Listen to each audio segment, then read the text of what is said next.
Natural hair colour కోసం చూస్తున్నారా? అయితే Anoos henna and black expert వాడండి. సుమన్ టీవీ ప్రేక్షకులకు నమస్కారం. ప్రస్తుతం మనతో పాటు ఉన్నారు శ్రీచక్రపీఠం వ్యవస్థాపకులు, ప్రముఖ జ్యోతిష్యులు బ్రహ్మశ్రీ ప్రదీప్ జోషి గురువు గారు. వారితో మాట్లాడదాం. గురువుగారు నమస్కారం. గురువుగారు శ్రీమాత్రే నమః. గురువుగారు, మరి చంద్రగ్రహణం, సూర్యగ్రహణం అయిపోయింది, చంద్రగ్రహణం వస్తుంది. ఏ రోజున ఎగ్జాక్ట్గా ఉంటే గనక ఈ గ్రహణ ప్రభావం ఏ రాసుల వారి మీద ఉంటుంది? ఏమైనా పరిహారాలు పాటించాలా? పట్టు విడుపు సమయాలు గురువుగారు, అలాగే చూసుకుంటే గర్భిణీ స్త్రీలు కూడా ఉంటారు కదా, వారు ఏమైనా పద్ధతులు పాటించాలి అంటారా? ఒకసారి పూర్తి వివరణ గురువుగారు. శ్రీ గురుభ్యో నమః. శ్రీమాత్రే నమః. జయతి జగత సూను ప్రసూతిర్విశ్వాత్మా సహజభూషణం నపసః ధృత కనక సదృశ దశశత మయూఖ మాలార్చిత సవిత. శ్రీమాత్రే నమః. చంద్రగ్రహణం ఈ సంవత్సరము గ్రహణాలు 4 ఉన్నాయి. సూర్యగ్రహణాలు 2, చంద్రగ్రహణాలు 2. సాధారణంగా సూర్యచంద్రగ్రహణాలు ఒకే నెలలోనే ఏర్పడతాయి. అంటే 15 రోజుల గ్యాప్లో, ఒక నెల రోజుల గ్యాప్లోనే ఇటు అమావాస్య పౌర్ణమి గ్యాప్లోనే వచ్చేస్తాయి. సో మొన్న ఈ మధ్యనే ఫిబ్రవరి 17వ తారీఖు సూర్యగ్రహణం ఏర్పడింది. అది మనకి మాఘ అమావాస్య రోజు ఏర్పడింది. సో నెక్స్ట్ వచ్చేటువంటి పౌర్ణమి చంద్రగ్రహణం. సో ఇది పూర్వ ఫల్గుని నక్షత్రములో 2వ పాదములో సింహరాశిలో మార్చి 3వ తారీఖు పాల్గొన శుద్ధ పౌర్ణమి రోజున ఈ యొక్క చంద్రగ్రహణం ఏర్పడుతుంది. ఇది చాలా అద్భుతమైన చంద్రగ్రహణం. ఇది సింహరాశిలో సంభవిస్తుంది. సింహరాశికి అధిపతి ఎవరు అంటే సూర్యుడు. ఆ సూర్యుడు సప్తమము లోపల శత్రుక్షేత్రంలో తన కొడుకు దగ్గర ఉన్నాడు, శని క్షేత్రంలో ఉన్నాడు. దీనివల్ల మనకి ఇక్కడ తెలుస్తుంది ఏంటంటే కనుక ఈ గ్రహణ ప్రభావం వల్ల పరాభవ నామ సంవత్సరం ముందు జరుగుతున్నటువంటి గ్రహణము, అది కూడా పూర్వ ఫల్గుణ నక్షత్రం. పూర్వ ఫల్గుణ నక్షత్రానికి అధిదేవత ఎవరు అంటే భగ, అంటే సూర్యుడు. సూర్యుడి యొక్క ఒకానొక పేరు భగుడు అని పేరు. ఆ సూర్యుడి యొక్క నక్షత్రములో ఈ గ్రహణం ఏర్పడుతుంది కాబట్టి ఆ భగుడు ఎవరు అంటే ఆ సూర్యుడు ఐశ్వర్య ప్రదాత.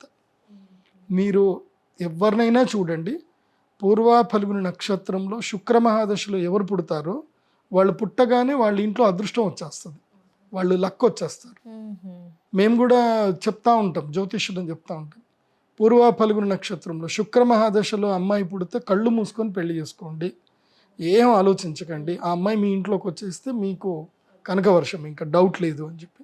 అట్లాగే ఒకే కూతురు ఉందనుకోండి, పూర్వ ఫల్గుని నక్షత్రంలో పుడితే వాళ్ళని కన్యాదానము చేసినా కానీ అల్లుడిని ఇల్లరికం తెచ్చుకోండి తప్ప ఇవ్వకండి అని చెప్తాం.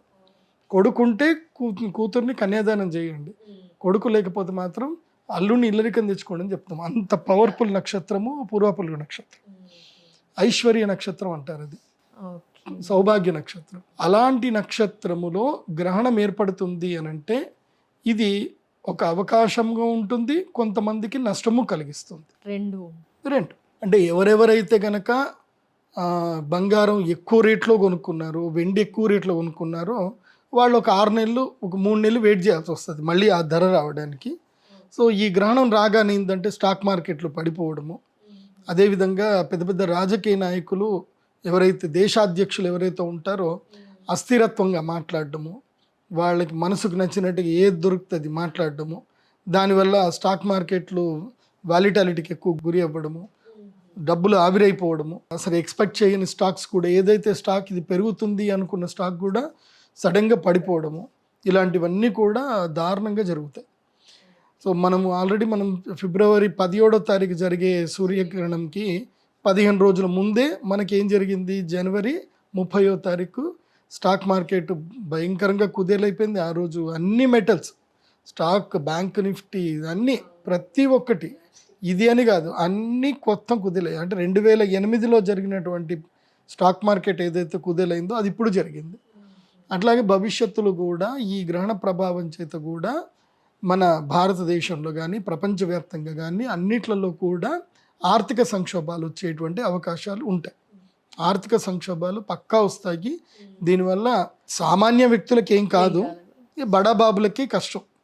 ఎవరైతే కనుక ఇప్పటిదాకా బాగా సంపాదించుకున్నారో, ఒక ఉన్నత స్థాయికి ఎదిగారో వాళ్ళు కుదేలైపోతారు. అదే పరాభవం.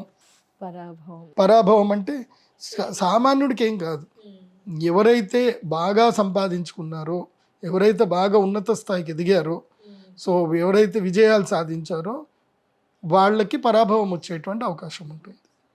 అంటే ముఖ్యంగా ఈ పోటీ ప్రపంచంలో ఉండేటువంటి వాళ్ళకి ఏంటంటే పరాభవాలు ఎక్కువ ఉండే అవకాశం ఉంటుంది. ఎవరైతే ఇప్పటిదాకా ఓడిపోయారో వాళ్ళు గెలిచే అవకాశం ఉంటుంది. సో తారుమారయ్యే అవకాశం ఉంటుంది ఈ యొక్క చంద్రగ్రహణ ప్రభావం చేత. అందుకే పూర్వ ఫల్గుణ నక్షత్రంలో భాగ్య నక్షత్రం జరిగింది కాబట్టి భాగ్య నష్టం ఎక్కువగా జరుగుతుంది. సస్యములు నష్టమవుతాయి, అకాల వర్షాలు పడతాయి. సో మళ్ళీ మామిడి ఏవైతే మామిడి రైతులకు మళ్ళీ కన్నీళ్ళే మిగులుతాయి. సో మామిడి పళ్ళ రైతులు జాగ్రత్తగా ఉండండి. ఇప్పటికైనా ప్రీవియస్గానే ఏదైనా మీ యొక్క మామిడి చిగురుకో దానికో ఏదో కవర్లు కట్టడమో ఏదో ఒకటి ఇప్పుడే చేసి పెట్టుకోండి. భయంకరమైన ఈదురుగాలులు వస్తాయి, మామిడి పూత పోతుంది, అలాగే మామిడి కాయలు కూడా నీళ్ళు రాలిపోయే అవకాశాలు అయితే ఉంటాయి. సో అది కాకుండా ఇంకోటి ఏంటంటే కూరగాయలు కూడా సస్యములు నష్టపోతాయి కాబట్టి కూరగాయల ధరలు భయంకరంగా పెరుగుతాయి. సో కామన్ మ్యాన్కి కష్టమవుతుంది కానీ రైతులకు మాత్రం లాభమే కలిగే అవకాశాలు ఉంటాయి. కానీ ఎక్కడ చూసినా ట్రేడరే లాభపడతాడులేండి. రైతుకి లాభం రాదు, కొనేవాడికి లాభం రాదు, మధ్యలో ట్రేడర్ మాత్రమే సంపాదించుకుంటారు. అది లోకవృత్తి అది. కాకపోతే రైతులు కొంచెం జాగ్రత్తగా మీరు గట్టిగా ఉంటే మీరు అమ్మకపోతే వాడెందుకు కొనుక్కుంటాడు. మీరు గట్టిగా బిగుసుకొని కూర్చోండి. ఎందుకోసమంటే ఈసారి కూరగాయలకు ధరలు ఎక్కువగా పెరుగుతాయి. మీరు రాబోయేటువంటి జూలైలో టమాటాకు ధర ఎక్కువగా పెరుగుతుంది. ఈ చంద్రగ్రహణం ప్రభావం చేత సస్యముల మీద ప్రభావం ఎక్కువగా పడుతుంది. ఎన్ని రోజుల వరకు ఉంటుంది గురుగారు ఈ ప్రభావము? మళ్ళీ చంద్రగ్రహణం వచ్చేంత వరకు ఒక మారుగా ఉంటుంది. అంటే ఇది సంవత్సరానికి మొదల్లో జరుగుతుంది కాబట్టి దీనివల్ల ఏంటంటే పువ్వులకి, పళ్ళకి, కూరగాయల మీద ఎక్కువగా నష్టం జరిగే అవకాశం ఉంటుంది. అంటే పంటలు ఎక్కువగా పండవు. గ్రహణం ఏదైతే ఉందో ఇది సింహరాశిలో సంభవిస్తుంది కాబట్టి సింహరాశి వాళ్ళకి ఇది అనర్థకం అవుతుంది, మంచిది కాదు. అలాగే ఎవరైతే రాజకీయ నాయకులు ఉంటారో వాళ్ళకి ప్రజల నుంచి ఎక్కువగా వైరుధ్యం ఏర్పడుతుంది, ప్రజల ద్వారా వైరుధ్యం ఏర్పడుతుంది. ఆ వైరుధ్యంతో రాజకీయ నాయకులకు కొంతమంది సీఎంలు కూడా మారుతారు, కొన్ని ప్లేస్లలో సీఎంలు మారుతారు. అట్లాగే మన భారతదేశానికి సంబంధించి బెంగాల్లో రాష్ట్రపతి పాలన కూడా వచ్చే అవకాశం ఉంటుంది. అక్కడ అల్లకల్లోలు ఎక్కువగా పెరుగుతాయి. సో రాబోయేటువంటి 2 నెలల కాలంలో ఆల్మోస్ట్ జూన్ వరకు సో భారతదేశంలో కొంచెము అలజడులు ఎక్కువగా ఉంటాయి. కొన్ని పేలుళ్ళు కానీ, తీవ్రవాదుల చర్యలు కానీ ఇవి ఉండేటువంటి అవకాశాలు ఎక్కువగా ఉంటుంది. ముఖ్యంగా ఆహారం కలుషితం అవుతుంది. అది ఇప్పుడే మనం చూస్తున్నాం. ఇప్పుడు రాజమండ్రిలో జరిగిన ఇష్యూ, ఇప్పుడు అసెంబ్లీలోనే అదే జరుగుతుంది. కల్తీ పాలు వచ్చాయి, దాంట్లో చాలా మందికి డయాలసిస్ అవుతుంది, 4 చనిపోయారని తెలుస్తుంది. నేను ఇది ఆల్రెడీ చెప్పాను, కల్తీ అవుతుంది, మంచినీరు కల్తీ అవుతుంది, ఆహార పదార్థాలు కల్తీ అవుతాయని చెప్పి. చంద్రుడు జలకారకుడు, సో జలముల పైన ప్రభావం ఉంటుంది. సో పూర్వ ఫల్గుణ నక్షత్రం ఏంటంటే వర్ష నక్షత్రం. ఎప్పుడైతే సూర్యుడు పూర్వ ఫల్గుణ నక్షత్రంలో అడుగు పెడతాడో పూర్వ ఫల్గుణ నక్షత్రంలో ఉత్తర ఫల్గుణ నక్షత్రంలో కలిపి మొత్తం 20 రోజులు ఉంటాడు. ఆ 20 రోజుల పాటు బ్రహ్మాండంగా వర్షం పడుతుంది. ప్రతి సంవత్సరం మీరు చూసుకోండి, సింహరాశిలో సూర్యుడు ఎంటర్ అవ్వగానే పూర్వ ఫల్గుని, ఉత్తర ఫల్గుని, హస్త, చిత్త ఈ 4 నక్షత్రంలో ఉన్నంతసేపు మంచి వర్షాలు పడతాయి. సో ఇప్పుడు నేను ఎందుకు చెప్తున్నానంటే ఆ పూర్వాపర నక్షత్రంలోనే గ్రహణం సంభవిస్తుంది కాబట్టి ఈ సంవత్సరము జలప్రళయాలు ఉంటాయి. జలము వల్ల క్షోభం కలుగుతుంది, నీటి వల్ల క్షోభం కలుగుతుంది. నీరు దొరకాల్సిన చోట దొరకదు. ఎక్కడైతే వద్దు అనుకుంటామో అక్కడ నీరు ఎక్కువగా అయిపోయి జల సమాధులు అయ్యే అవకాశం ఉంటుంది. అలాగే నీరు కలుషితం అవుతుంది, ఆహార పదార్థాలు కలుషితం అవుతాయి. ఈ సంవత్సరం ప్రధానంగా ఆహార పదార్థాలే కలుషితమవుతాయి. సో ఫుడ్ పాయిజన్స్ ఎక్కువగా జరుగుతాయి. కాబట్టి నేను ఫుడ్ ఇండస్ట్రీ ఎవరైతే సంబంధిత అధికారులు ఉంటారో మీరు ఎక్కువగా రైడింగ్లు చేయండి, ఎక్కువ స్టాఫ్ని పెంచుకోండి. అధికారులు కూడా ఐఏఎస్లు కానీ ఐపీఎస్లు కానీ ఈ ఫుడ్ సేఫ్టీ మీద కూడా ఎక్కువగా కన్సర్న్ చూపించండి. ఎందుకోసమంటే ఏమో తెలీదు, మీరు ప్రజలకు ఏమైతే అది అవుతుందేమో మీరు అనుకోవచ్చేమో. ఆ ప్రజల్లో మీ పిల్లలు కూడా ఉంటారు, మీ కుటుంబ సభ్యులు కూడా ఉండొచ్చు, మేబీ మీరు కూడా ఉండొచ్చు. సో అధికారులు, ప్రభుత్వ అధికారులు, గ్రూప్ 1 అధికారులు మీరందరూ కూడా దీని మీద దృష్టి కేంద్రీకరించండి. ఎందుకోసమంటే ప్రదీప్ జోషి చెప్పినవి అన్నీ జరిగాయి, ఇది కూడా జరిగే అవకాశాలు ఉంటాయి. కాబట్టి ఛాన్స్ తీసుకోవద్దు. నీటి మీద ఎక్కువగా సేఫ్ జోన్లో ఉంచండి, నీటికి ఎక్కువగా సెక్యూరిటీ ఇవ్వండి, వాటర్ బోర్డ్స్ దగ్గర కానీ వాటర్ సప్లై ఛానల్స్ దగ్గర కానీ సెక్యూరిటీ ఎక్కువగా ఇవ్వండి. అది బాగా గుర్తుపెట్టుకోండి. ఏదో మొన్న ఇదేదో ఇక్కడేదో వాళ్ళు ఏదో బిల్డింగ్ గులగొడతారు అని చెప్పి వాళ్ళకి ఏదో నోటీస్ ఇస్తే ఓ ముసలావిడ చెప్తుంది, ఐ థింక్ సుమన్ టీవీకి ఇచ్చిన ఇంటర్వ్యూలో చెప్తుంది అనుకుంటే, మమ్మల్ని ఖాళీ చేయడానికి నువ్వు అన్ని కోట్లు ఖర్చు పెట్టాల్సిన అవసరం లేదు నాయన, నీకు ఒక 10 రూపాయలు ఖర్చు చేస్తావు, నీకు ఐడియా చెప్తా, ఒక 10 రూపాయలు ఖర్చు చేసుకో చాలు, మొత్తం మా ఇల్లంతా నువ్వు మా అపార్ట్మెంట్ అంతా నువ్వు హ్యాపీగా తీసుకోవచ్చు నాయన అని చెప్పి ఆమె ఎంత బాధపడుతూ చెప్తుంది. ఒక 10 రూపాయలు విషం మా నీళ్ళలో కలిపాయి నాయన, మేము అందరం దాగి చచ్చిపోతే ఈ మొత్తం మా తీసేసుకో, మా శవాల మీద కావాలంటే నువ్వు గాంధీ తాతది కట్టుకుంటావో మీ తాతది కట్టుకుంటావో కట్టుకో అని చెప్పేసి అని ఆమె ఎంత బాధగా చెప్తుంది ఆ ముసలావిడ. సో అప్పుడప్పుడు భగవంతుడు ప్రజల నోట్ల నుంచి చెప్తాడు రాబోయే జరిగేది ఏంది అని, వాళ్ళ నోట్ల నుండి చెప్పిస్తాడు. కాబట్టి నీరు కలుషితం కాకుండా ప్రభుత్వాలు జాగ్రత్త పడండి. అది ఇక దాని గురించి ఇంకా ఎక్కువ చెప్పను కాబట్టి పెద్ద పెద్ద ఆఫీసర్లకు అది అర్థమవుతుంది కాబట్టి అది చూడండి. ప్రజలు ఆహారం పట్ల అప్రమత్తంగా ఉండండి, ఎక్కడ పడితే అక్కడ భోజనాలు చేయకండి. ఈ సంవత్సరము వచ్చేటువంటి 3 నెలల కాలం పాటు ఆహార భద్రత చాలా ముఖ్యం, అదొకటి చూడండి. ఇంకా ఏమైనా ప్రజలు జాగ్రత్త పడాలి అంటారా? ఆ రోజు ఏమైనా ప్రిడిక్షన్స్ అలాంటివి? ముఖ్యంగా గర్భిణీ స్త్రీలు జాగ్రత్త పడాలి. ఈ గ్రహణాన్ని ఏమంటారు అంటే ముచ్చమస్తమానయ చంద్రగ్రహణం, కేతుగ్రస్త చంద్రగ్రహణం. ఇది మనకి పార్షియల్గానే కనిపిస్తుంది, చంద్రగ్రహణం అంత పెద్దగా ఏం కనబడదు. ఇది స్టార్ట్ అవ్వడము ఏంటంటే మార్చి 3వ తారీఖు రోజున మధ్యాహ్నము 3 గంటలు ఆ టైంలో స్టార్ట్ అవుతుంది. ఎండ్ అవ్వడం అయితే 7:30 వరకు ఎండ్ అవుతుంది. అంటే నేను హోల్ యూనివర్సల్ మన భూమికి మొత్తం చెప్తున్నాను, భూమి మీద ఎక్కడైనా సరే ఇది ప్రారంభం వస్తాను. మనకి కనబడేది మాత్రం మన భారతదేశంలో మన ఇప్పుడు తెలంగాణ ఆంధ్ర మన భారతీయులకి కనబడేది ఎక్కడ అంటే పౌర్ణమి కదా, తూర్పు వైపున చంద్రుడు ఉదయిస్తాడు. ఆ ఉదయించే చంద్రుడికి ఏదో కొంచెం లైట్గా పాక్షికంగా అంటే ఏదో 10% అక్కడ మనకి గ్రహణం కనబడుతూ ఉదయిస్తాడు. అందుకే ముచ్చమ అస్తమానయ అని అంటారు, అంటే గ్రహణంతో కూడుకున్న చంద్రుడు ఉదయిస్తూ ఉంటాడు. అంటే ఆ గ్రహణం మనకు కనబడదు, ఎందుకోసం అంటే భూమి తిరుగుతూ ఉంటుంది కాబట్టి ఎక్కడో ఆస్ట్రేలియాలో అక్కడ ఇక్కడ అంతా కనిపించి చిట్ట చివరి మన దగ్గర కనిపించడానికి ఏదో కొంచెం ఒక 10% మాత్రమే మన గ్రహణం కనిపిస్తుంది. అది కూడా కొంచెం రెడ్గా బ్లడ్ షేప్లో బ్లడ్ మూన్ అయితే కనిపిస్తుంది, మనకి బ్లడ్ మూన్ కనిపిస్తుంది. పూర్వ ఫల్గుణ నక్షత్రంలో రావడం వల్ల ఏంటంటే పిడుగులు ఎక్కువగా ఉంటాయి, వర్షాలు ఎక్కువగా ఉంటాయి.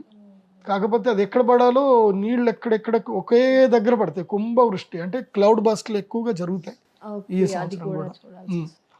సో అది అప్రమత్తంగా ఉండాల్సిన ఉండాలి.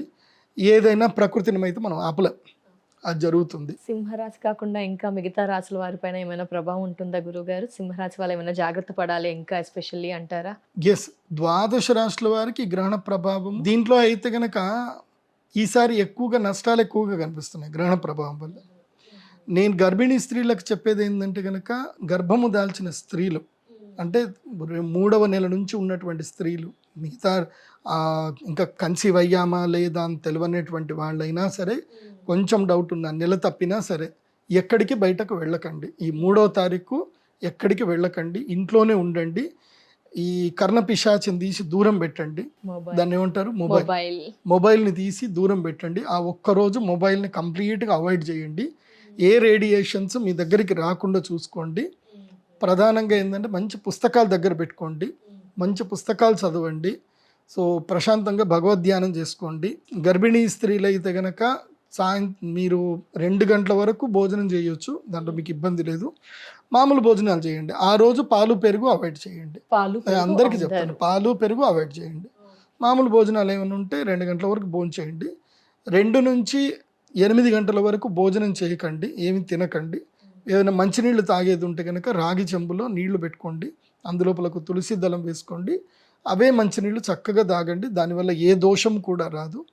ఎందుకోసం అంటే ఈ గ్రహణాలు ఏమిటంటే నేను ఎంతోమంది జాతకాలు చూస్తాను కదా, గ్రహణ వేధతోటి గనక పిల్లలు పుడితే వాళ్ళకి అదృష్టాలు రావు. వాళ్ళ జాతకం చూస్తే అద్భుతంగా ఉంటుంది. మొన్ననే ఒక జాతకం చూశాను నేను.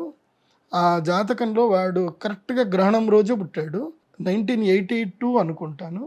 షష్టగ్రహ కూటంలో పుట్టాడు. మొత్తం 6 గ్రహాలు ఒకే స్థానంలో ఉన్నాయి. వాడి పరిస్థితి ఎంత దారుణంగా ఉందండి, ఇప్పటిదాకా పెళ్ళి అవ్వలే. 82లో పుట్టాడు, ఇప్పటిదాకా పెళ్లి కాలే. Oh my God. 6 గ్రహాలు ఒకే స్థానంలో ఉన్నాయి. వాడికి పెళ్లి కాలే. వాడి జీవితం ఏమవుతుందో అర్థమవుతలేదు, అట్లున్నాడు వాడు. సో అలా ఇంకోటి కూడా మొన్న రీసెంట్గా మనకి షష్టగ్రహ కూటమైంది, అప్పుడు కూడా పుట్టిన పిల్లలు ఉన్నారు. 2009లోనో 8లోనో ఒకటి జరిగింది. వాడు నా గరకా నా ఘాటుకా అన్నట్టున్నాడు. ఇటు పూర్తిగా చదవడు, తెలివి లేదని కాదు, మళ్ళీ అద్భుతంగా మాట్లాడతాడు. కొన్ని పరీక్షలో పాస్ అవుతుందంటే పాస్ అవ్వట్లా, ఉద్యోగం ఉందా అంటే లేదు, పని చేస్తాడా అంటే పని చేయడు.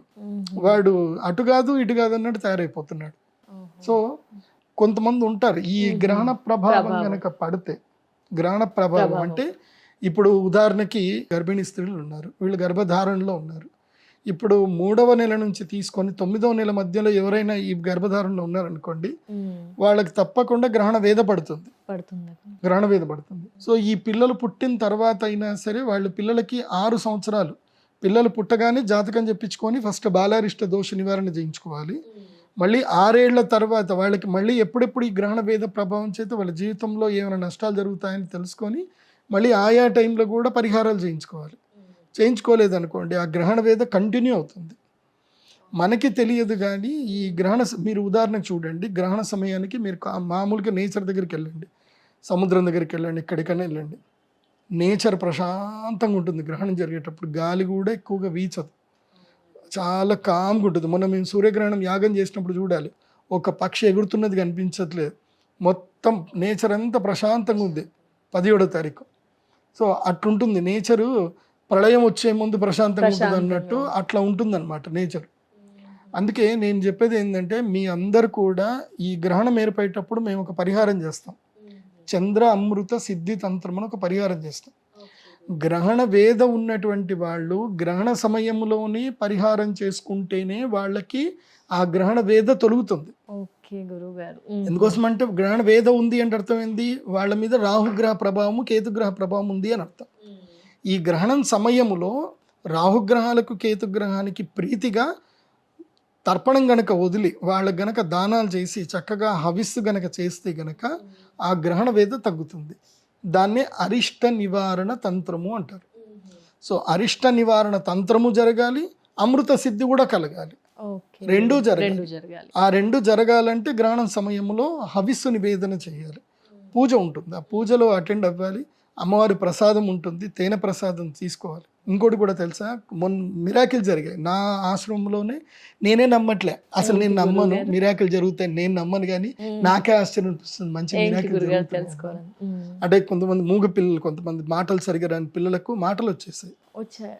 They are now little bit they start talking అనమాట. బాగుంది. ఇప్పుడు ఆటిజం ఉన్న పిల్లలకు కొంతమందికి క్యూర్ అయింది, వాళ్ళకి అమ్మవారి బ్లెస్సింగ్స్ వచ్చాయి, వాళ్ళకి కొంచెం క్యూర్ అయింది. అట్లాగే ఒక పిల్లవాడికి ఇంకా ఆపరేషన్ చేస్తే కానీ వాడు బతకడు అన్న పిల్లవాడు కూడా వాడు చక్కగా బతికాడు, మంచిగా ఇప్పుడు హాయిగా తిరుగుతున్నాడు. వాడు చనిపోతాడు అనుకున్న పిల్లాడు బతికి తిరుగుతున్నాడు కూడా. ఏం చేశారు గురుగారు, ఈ పరిహారాలు ఏమైనా పాటించారా? ఏం లేదండి, గ్రహణ సమయము చాలా పవర్ఫుల్ టైం. ఆ టైంలో మేము అమ్మవారికి ఒక దివ్య మంత్రం చదువుతూ తేనెతో అభిషేకం చేస్తాం. ఆ అభిషేకం చేసిన తేనెని తమలపాకు పెట్టి లవంగం వేసి ఇచ్చేస్తాం. అది తింటే చాలు, దానికి ₹1 ఖర్చు లేదు. కాకపోతే అది పీఠానికి రావాలి, తీసుకొని పోవాలి. మరి చంద్రగ్రహణం రోజున ఏమైనా చేస్తున్నారా మీ ఆధ్వర్యంలో గురువు గారు? అలాంటి వారు రావాలి, అదే చేస్తున్నారు. అమృతం అంటే భూలోకంలో దొరికే అమృతం ఏమిటి అంటే గనక తేనె. మీరు ఎన్ని రోజులు పెట్టినా పాడవంది ఏంది అంటే తేనె. ఏ పదార్థం అయినా ఎన్ని రోజులు పెట్టినా పాడైపోతుంది, కానీ తేనె పాడవదు. సో అది తేనె. ఇంకోటి ఉంటుంది, అది సుర అంటారు.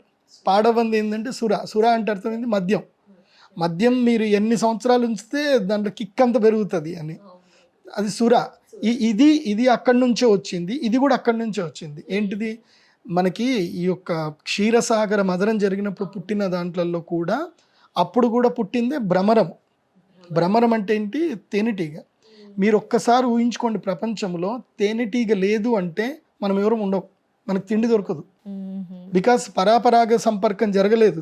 తేనెటీగల వల్ల వృక్షానికి సంబంధించిన సంపర్కం జరగలేదు. పరపరాగ సంపర్కం జరగకపోతే నీకు చెట్లు ఎట్లా ఇదవుతాయి? సో అవే కదా మెయిన్గా. అందుకే మనము భ్రమరాంబ మల్లికార్జున స్వామి అని అంటాం మనం. సో భ్రమరాంబాదేవి లేకపోతే మనం లేము. ఆ భ్రమరము, తేనెటీగలు, తుమ్మెదలు, ఈ జాతి లేకపోతే మనం లేము, మనకు తిండి దొరకదు. సో అప్పుడు కల్పవృక్షము పుట్టింది, కల్పవృక్షంతో పాటు భ్రమరము పుట్టింది. అందుకోసం అంటే వృక్షాలు వికసించాలంటే ఏం కావాలి? భ్రమరం కావాలి. కాబట్టి తేనెటీగ చేసేది ఏంది? అమృతం ఏంటంటే తేనె. సో ఆ పువ్వులో నుంచి వచ్చేటువంటి మకరందము అది కూడా మన మన మానవుల లెవెల్కి అది అమృతమే. ఇది ఒరిజినల్ తేనె అయితేనే అది మనకు అమృతం. అట్లాగే ఎప్పుడైతే అమృత పాత్ర ఒలికింది, ఇప్పుడు గరుత్మంతుడు అమృతాన్ని తీసుకొచ్చి భూమి మీద పెట్టి కద్రు దేవత కోసం అని చెప్పి పెట్టి ఆ అమృత పాత్రను తిరిగి తీసుకొని వెళ్ళేటప్పుడు ఏం జరిగింది? దర్భల మీద పెట్టాడు. ఆ దర్భల మీద అమృతం ఒలికింది. అప్పుడు కద్రు దేవత యొక్క పిల్లలైనటువంటి సర్పములు ఆ యొక్క దర్భాలను నాకినాయి కాబట్టి వాటి నాలుక చీరి ఉంటుంది. పాము యొక్క నాలుక రెండుగా చీరింది ఉంటుంది, అవి నాకాయి కాబట్టి. అందుకే ఈ గ్రహణ సమయంలో సర్పదానం చేయటము, సర్పంకు సంబంధించిన మంత్రములు నమోస్తు సర్పేభ్యో ఏకైచ పృథ్వీమను ఏ అంతరిక్షే దివితేభ్యో నమో నమ స్వాహ అని చెప్పేసి అని ఆ సర్పమంత్రం చదివి అవిస్తునివ్వడము. తర్వాత ఆ ఏదైతే గనక అమృతము భూమి మీద పడినప్పుడు ఆ అమృత బిందువుల చేత పుట్టిందే తమలపాకు. తమలపాకు చెట్టు కూడా అమృతమే. అందుకే అది తులసి దళం తర్వాత దివ్యమైన ఔషధం ఏంటంటే తమలపాకు. అందుకే భోజనం తర్వాత ఇంత పాన్ వేసుకోండిరా అని చెప్పి మన తాతలు ముత్తాతలు అమ్మమ్మలు, మా అమ్మమ్మ అయితే రోజు సున్నం పెట్టి మంచిగా పాన్ వేసుకునేది మా అమ్మమ్మ. She lived up to 90 years వరకు బతికింది మా అమ్మమ్మ. కాబట్టి తమలపాకు కూడా అమృతం కిందకే సమానం. సో గ్రహణ సమయంలో అమృతము దొరుకుతుంది కాబట్టి ఆ తమలపాకులో తేనెతో మేము ఏదైతే పూజ చేసి ఇస్తామో అది గ్రహణ సమయంలో తీసుకోవాలి. అది మీకు ₹1 ఖర్చు ఉండదు. మా టెంపుల్కి వచ్చి అక్కడ కూర్చొని మంత్రం విని అమ్మవారి పూజ అయిన తర్వాత అది తీసుకోవాలి. తీసుకుంటే మీకు మిరాకిల్ జరుగుతాయి. మీరు నమ్మితే జరుగుతాయి. మీరు నమ్మండి, అమ్మవారిని ఆరాధన చేయండి. ఎందుకోసం అంటే మన మనస్సు చాలా గొప్పది. అది సంకల్పము చేస్తుంది, వికల్పం చేస్తుంది. ఇప్పుడు మీరు డిప్రెషన్లో ఉన్నారనుకోండి, మీ ముందు పంచభక్ష పరమాన్నాలు పెట్టినా మీకు మనసుకి ఒంటికి ఎక్కదు. మీ మనసు మంచిగా ఉంది, కారం అన్నమైనా తినండి, ఆవకాయ అన్నమైనా తినండి, మంచిగా వెళ్ళిపోతుంది. మనస్సు బాగుండాలి. సో మీ మనస్సు మీరు అమ్మవారి మీద కేంద్రీకరించండి, భక్తిలో మీ మనస్సును ముంచండి, అక్కడికి రండి, అద్భుతాలు జరుగుతాయి. జరుగుతూ ఉంటాయి కూడా, జరగబోతాయి కూడా, వస్తాయి. నేను అందరికి నాకు కొంచెం అక్కడ ఆ ఒక్కరోజు నాకు ఎట్టిక అవుతుంది కానీ ఓపిక్గా అందరికీ ప్రసాదం ఇస్తాను, అందరికీ మంత్రించిన. ఇంకోటి ఏంటంటే ఆ రోజు మేము తెల్ల ఆవాలు కూడా ఇస్తాను. తెల్ల ఆవాలు ఇస్తాను. అది ఏమిటంటే కనుక దాంట్లో ఒక ప్రత్యేకత ఉంటుంది. తెల్ల ఆవాలు ఏమిటంటే కనుక మంత్రభూయిష్టమైనటువంటి శక్తి వాటికి తొందరగా వస్తుంది. ఆవాలకి మీరు మంత్రశాస్త్రం తెలిసిన వాళ్ళకి తెలుస్తుంది ఆవాల యొక్క గొప్పతనము. కాబట్టి ఆ తెల్ల ఆవాలు ఇస్తాం. ఏంటంటే అది ఎవరికి అనంటే ఎవరికైతే భూములు అమ్ముడుపోవాలో, మా భూములు అమ్ముడుపోవట్లేదండి, మాకు అది పోతే మాకు ఏమైనా డబ్బులు వస్తాయి, మాకు శత్రుబాధ ఎక్కువ అవుతుంది, మాకు చీడపీడలు ఎక్కువగా ఉన్నాయి అన్నటువంటి వాళ్ళకి ఏంటంటే ఆ రోజు అందరికీ సమానంగా మంత్రించిన తెల్లవాళ్ళు ఇస్తాం. అవి వాళ్ళ ఇంట్లో పెట్టుకొని వాళ్ళ భూమి ఏదైతే ఇప్పుడు ఒక అగ్రికల్చర్ ల్యాండ్ ఉంది, సరిగ్గా పంటలు పండట్లేదు అనుకుంటారనుకోండి, అది వెళ్ళి రోహిణి నక్షత్రం రోజున తెల్ల ఆవాలు మేమైతే ఇస్తామో, రోహిణి, హస్త, శ్రవణ ఈ 3 నక్షత్రాల రోజున ఆ తెల్ల ఆవాలు తీసుకొని వెళ్ళి వాళ్ళ పొలంలో చల్లుకున్నారనుకోండి, వాళ్ళు ఏ అభీష్టంతో చల్లుతారో అభీష్టం నెరవేరుతుంది. ఈసారి పంట బాగా పండాలి అనుకుంటే పంట కూడా మంచిగా పండుతుంది. అలాగే అమ్ముడు పోవాలి అనుకుంటే అమ్ముడు కూడా పోతుంది.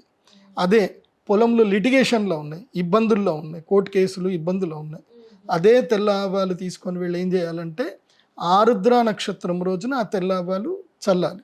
చల్లితే లిటిగేషన్స్ అన్నీ కూడా తొందరగా పోయి ఏదో కాంప్రమైజ్ సెటిల్మెంట్ ఏదో ఒకటి పరిష్కార మార్గం అయితే దొరుకుతుంది. సో అట్లా పరిష్కారం చేసుకోవచ్చు.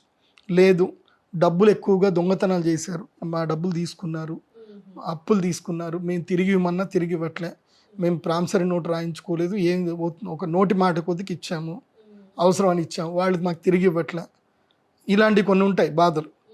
అలాంటి వాళ్ళకి ఏంటంటే ఈ తెల్లవాళ్ళు ఏదైతే నేను ఇస్తానో మిగతా వాళ్ళ దగ్గర ఉండే ఇంకొక 1 కిలో తెల్లవాళ్ళు అవి కలుపుకొని ఓం ద్రాం దత్తాత్రేయాయ నమః అన్న మంత్రం చదువుతూ ఆరుద్ర నక్షత్రం రోజున రావి చెట్టు యొక్క పుడకలు, రావి చెట్టు నుంచి లేదా మర్రి చెట్టు నుంచి స్వయంగా పడినటువంటి సమిదలు ఉంటాయి, ఎండిపోయి పడ్డ సమిదలు ఉంటాయి, అవి ఏరుకోవాలి. అవి అశ్విని భరణి నక్షత్రంలో ఏరుకోవాలి. అశ్విని భరణి కృత్తిక రోహిణి నక్షత్రం రోజుల్లో ఏరుకోవాలి. ఏరుకొని ఆరుద్ర నక్షత్రం రోజున ఎక్కడైనా ఇంట్లో చేయకూడదు, ఇది ఇంట్లో చేయకూడదు. ఆరు బయట ఎక్కడైనా సరే, లేదంటే ఇంటి దాబా పైన కానీ, లేదంటే మీ పొలంలో కానీ, వేరే ఎక్కడైనా సరే ఆరు బయట చేయాలి. బయట చేయాలి, ఏం లేదు. వాటన్నిటిని కూడా ఒక బియ్యపిండి ఉంటుంది కదా, బియ్యపిండితోటి ముగ్గు వేయాలి. అంటే ఒక స్క్వేర్ వేసి దానికి మళ్ళీ ఆపోజిట్ స్క్వేర్ వేస్తే 8 కోణాలు వస్తాయి. ఇప్పుడు స్క్వేర్కి ఆపోజిట్ స్క్వేర్ వేస్తే 8 కోణాలు వస్తాయి. ఆ 8 కోణాల మధ్యన ఈ యొక్క ఒక కర్పూరం పెట్టేసి, ఈ సమిదలు పెట్టి కర్పూరం వెలిగించి, ఈ సమిదలన్నీ కూడా వెలిగిస్తూ అగ్ని వస్తున్నప్పుడు ఈ యొక్క ఏదైతే ఉంటుందో తెల్ల ఆవాలు ఉంటాయో, ఆ తెల్ల ఆవాల్ని దాని లోపల నువ్వుల నూనె, లేకపోతే బర్రె నెయ్యి, ఆవు నెయ్యి కాదు, మహిష నెయ్యి, మాయిషం ఘృతం అంటారు అది. సో బర్రె నెయ్యి కొంచెం వేసి, లేదంటే మీకు అంత మీరు బడ్జెట్ లేకపోతే నువ్వుల నూనె వేసి, మీకు ఒకవేళ నిజంగా దుఃఖం వస్తుంది, ఏడుపు వస్తుంది, వాళ్ళు మిమ్మల్ని అంత బాధ పెట్టారు, మీకు కన్నీళ్ళు వచ్చేంత బాధ పెడితే ఎస్, మీ కన్నీళ్ళు కూడా దాంట్లో వేయండి. ఓకే గురువు గారు, అది అది అది రియల్ ఆజ్యం. అది దానికి ఉన్న పవర్ వేరే. అది వేసి దత్తమంత్రం చెప్పండి. ఎందుకోసం అంటే కలియుగములో సమస్త ఈ భూలోకంలో ఉండే సమస్త పిశాచ గణాలన్నింటినీ కూడా కంట్రోల్ చేసేది దత్తాత్రేయ స్వామి. కాబట్టి దత్తమంత్రం చదవండి. ఆయన శిష్యుడే కార్తవీర్యార్జునుడు. సో కార్తవీర్యార్జునుడిని మనసులో స్మరించుకుంటూ ఓం నమో భగవతే కార్తవీర్యార్జునాయ, ఓం నమో భగవతే కార్తవీర్యార్జునాయ, అది హూం ఫట్ స్వాహ అంటారు. అది మీకు మంత్రం రాకపోతే అనకండి.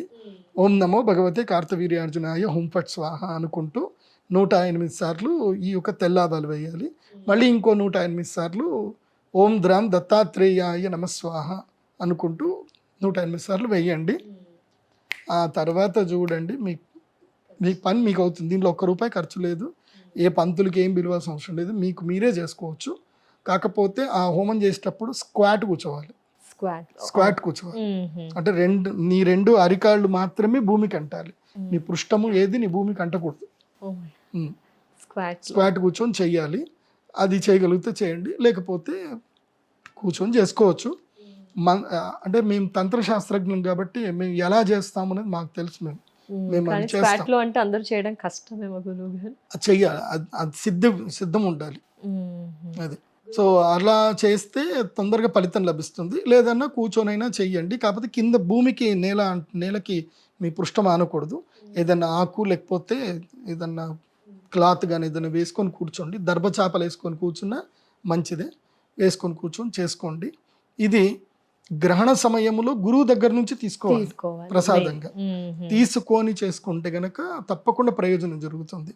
ఇంకొకటి కూడా, ఈ గ్రహణ సమయంలో ఏదైతే మేము తెల్లాబాలు ఇస్తామో ల్యాండ్ అమ్ముడు పోవట్లేదు అనే వాళ్ళకు కూడా ఒక పరిహారం ఉంటుంది. ఇచ్చిన తెల్లాబాలు తీసుకొని ఏం చేయాలంటే ఆ ల్యాండ్కి వెళ్ళి, అయితే మీకు ల్యాండ్ మీ ఇంటి దగ్గరనే ఉందనుకుందాం, మీ ఇంట్లోనే 1 కిలో వంట వండుకోండి. యాక్చువల్లీ చేయాల్సిన పద్ధతి ప్రకారం చెప్తాను, నేను మళ్ళీ ఏమీ ఈజీ మెథడ్స్ ఏం లేవు. వాస్తవంగా మీ భూమి అమ్ముడు పోవాలి, మీకు ఆ భూమికి మంచి రేట్ రావాలి, అమ్ముడు పోవాలి, దానికి ఆకర్షణ శక్తి రావాలి. భూమిని ఎవరైనా చూడగానే వెళ్ళగానే కొనాలి అన్న భావన వాళ్ళకి రావాలి అంటే ఏం లేదు, ఆ భూమిలోకి వెళ్ళాలి.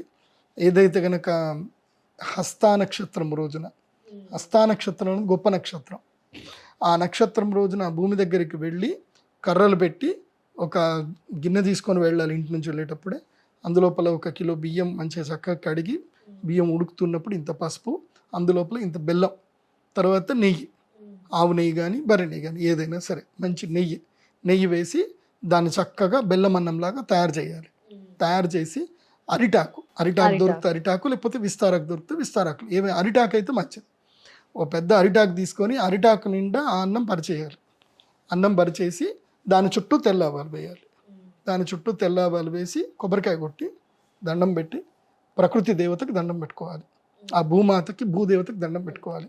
ప్రకృతి దేవత, ఈ భూమికి ఆకర్షణ శక్తిని ఇవ్వండి, మేము ఇది భూమిని అమ్ముదాం అనుకుంటున్నాము, ఆకర్షణ శక్తిని ఇవ్వండి. ఎవరైతే కొనుక్కుంటారో వాళ్ళు కూడా బాగుపడాలి, ఈ భూమి ద్వారా వాళ్ళకి కూడా మంచి జరగాలి. ఎందుకోసం అంటే నేచర్కి ఏదైతే ఇస్తావో నీకు అదే వస్తుంది. ఎవరికైతే వాడికి అంటబెట్టేద్దాము అని ఆ ఫీలింగ్ పెట్టుకోవద్దు. ఎవరు కొనుక్కున్నా వాళ్ళకి భూమి వల్ల వాళ్ళకి లాభం కలగని అన్న మా ఆలోచనతోటి, మంచి ఆలోచనతోటి కొబ్బరికాయ కొట్టి ప్రకృతికి నైవేద్యం పెట్టేసి మీరు వచ్చేసేయండి. అవి పశుపక్షాదులు తిన్నా, చీమలు తిన్నా, ఏది తిన్నా అవి బ్లెస్సింగ్స్ ఇస్తాయి. ఒకటి గుర్తుపెట్టుకోండి, బ్లెస్సింగ్ అనేది ఎవరైనా ఇస్తారు. వాళ్ళ కడుపు నింపితే చాలు వాళ్ళు బ్లెస్సింగ్స్ ఇస్తారు. ఆ బ్లెస్సింగ్ అనేది అద్భుతంగా ఉంటుంది. అందుకే అన్నదానం మహాదానం విద్యాదానం తతప్పరం. సో అయితే నువ్వు అన్నదానం చేయి, ఆ అన్నదానం వల్ల నీకు బ్లెస్సింగ్స్ వస్తాయి. సో ప్రకృతికి అన్నదానం చేయాలి, మనుషులకి విద్యాదానం చేయాలి.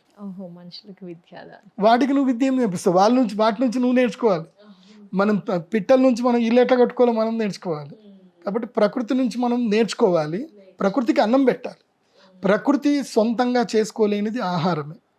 అందుకే భగవంతుడు ప్రకృతికి జంతువులకి మధ్యన మనిషిని ఒక అనుసంధానంగా పెట్టాడు, ప్రకృతిని అనుసంధానంగా పెట్టాడు. ఆ ప్రకృతిలో ఉండే జంతువులకి మీరు హామ్ చేయకుండా వాటికి ఫుడ్ అనేది ఇవ్వండి.